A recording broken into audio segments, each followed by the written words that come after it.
Scientists predict that the first person to live to 200 may have already been born.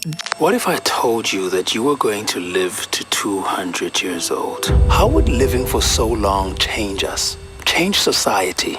In 2018, Sanlam turned 100 and wanted to prove they were looking ahead and not living in the past. So we created a story based on a seemingly impossible scientific prediction to show just how radically we all need to think about the future. There is this thing called aging, and we haven't been able to do anything about it until now. Introducing The 200-Year-Old, a 5-part audio series that took a message from an insurance company to the top of the South African podcast charts. In its first month, it was more popular than many of the biggest celebrity podcasters and made national headlines. What did we have to change drastically as people started to live longer?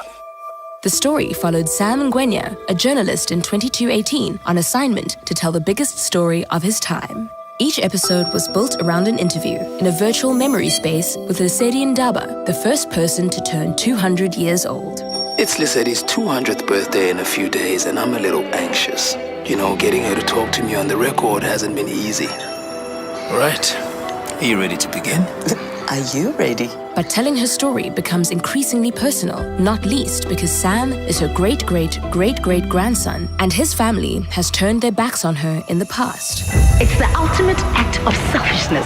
As one generation extends its life indefinitely, the next generation suffer. Eventually, Sam travels across South Africa to an emotionally charged climax and a final understanding of the human cost of 2 centuries of life. Look, if you know you have to live for a long time with the consequences of your actions, then you tend to think a bit more.